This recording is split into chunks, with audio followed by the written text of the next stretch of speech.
there's dirt on my hands.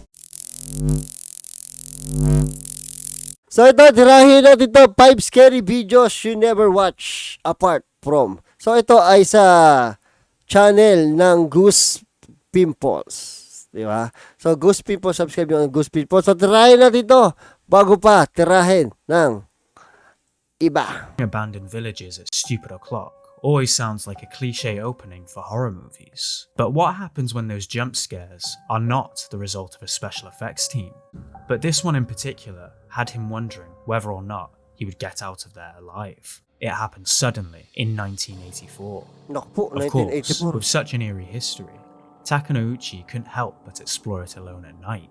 But if hearing what sounded like footsteps following him throughout the whole village wasn't enough, he also noticed some movement and rattling noises coming from this house.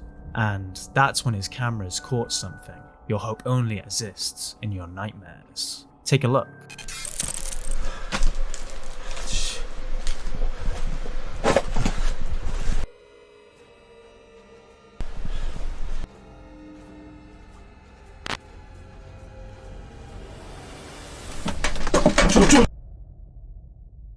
Uy, nawala yung microphone.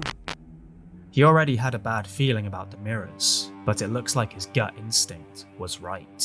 A few comments were suspicious that he stopped right in front of the mirror, accusing him of kicking it off camera. But take a look at this. Aw, puta, gumagalaw yung salamin, tol. One of his other cameras caught it from a different angle, and you can see that it kept shaking as he sprinted away. I suppose it's not considered one of the scariest original Japanese ghost towns for no reason.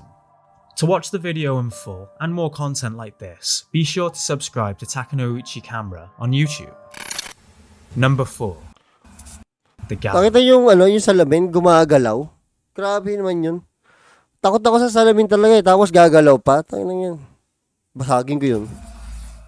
Paintings are one of the classic forms of artistic expression. But as beautiful as they can be, some paintings really strike fear into the hearts of many.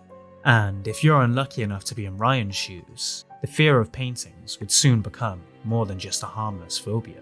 After receiving a strange request from a new client, he created a masterpiece engulfed in darkness. Little did he know that soon after completing the task, his mysterious client would end up ghosting him. Quite literally. Paint in blood at night. Fuck.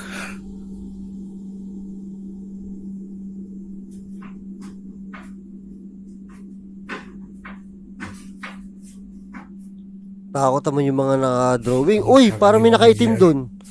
Parang may nakaitim ako nakita. Hayop na yun ah. Anyone in here? Oh, may...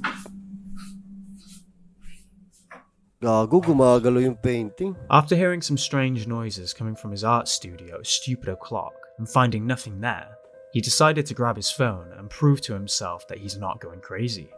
That's when he caught the cause of the late night rattling sounds.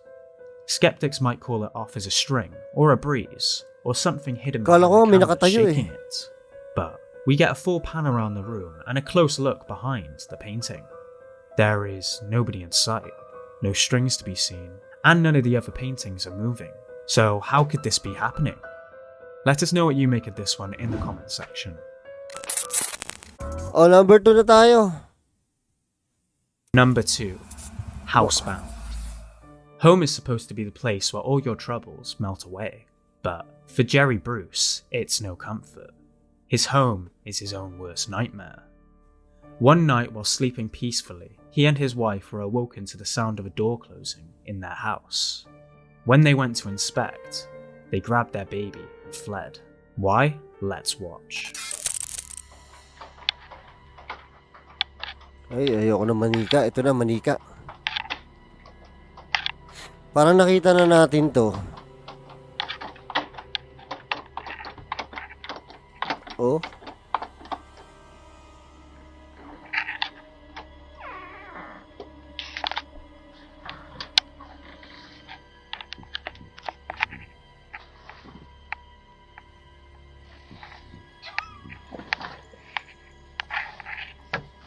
Tanginan, dilim, nakakatakot.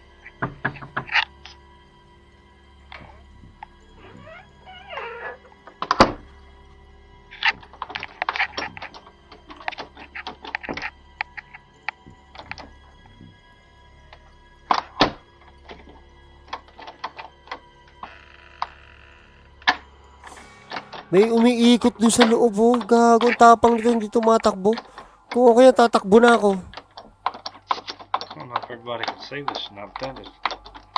Buksan mo. Oh, wala naman. Oh, sa ilalim. Oh, alit. Kita nyo sobrang liit nung ano? Sobrang liit nung closet, pero wala, alam mo, may tao dyan.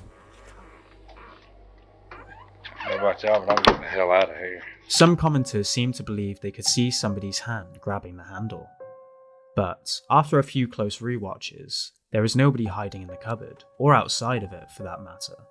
Plus, he opens the doorway too fast for anyone to have enough time to hide. Even if you pass this one off as faulty mechanisms in the handle, how do you explain this? Nakita nyo itong pinto to? Ayoko ng gantong pinto. Gusto nyo ba ng gantong pinto? Pinto, tas may salamin na ganito. Kita mo yung tagos yung tingin mo. Nakakatakot.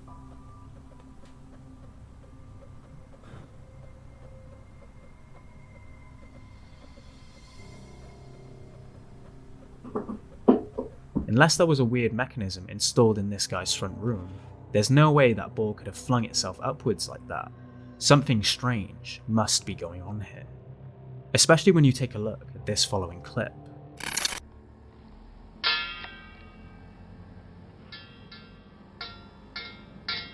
Ito, may bata na naman. Pagtitripan na naman yung bata. Oh!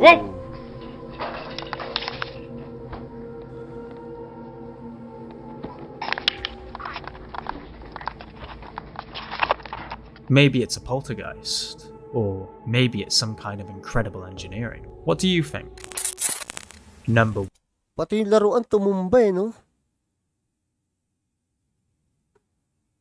1. Ito, number 1 na.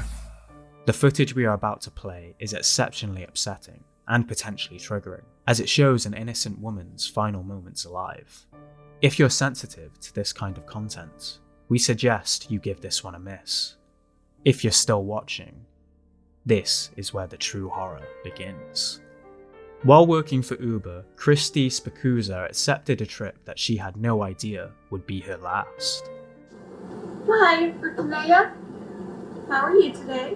While driving the masked suspect to his destination, he moves over to her side of the car and pulls out a gun. Take that off of me, please. No. Oh, walang magawa The sa footage buhay was po cut tayo short. He magtrabaho. noticed the dash cam and ripped it down. Christie's body was discovered in a desolate wooded area with a single gunshot wound, leaving a grieving husband and 4 kids behind. No paranormal clip is more gut-wrenching than the real-life fears we all face today. To support Christie's husband and 4 kids, you can find Gago, ano? Yan ang problema kasi. Dapat kasi yung mga gaya hino-hold up, binibigay na yung pera, no? Kaysa buhay. Ano pala siya? Pinatay pala siya? the GoFundMe page linked in the video Gago. description. If you'd like to watch the challenges Uber drivers face every day, make sure you subscribe to Eddie. Ang kawawa yung babae, nalungkot ako dun, ah. So yan, 5 scary videos you never watch apart from. I came from the mud. There's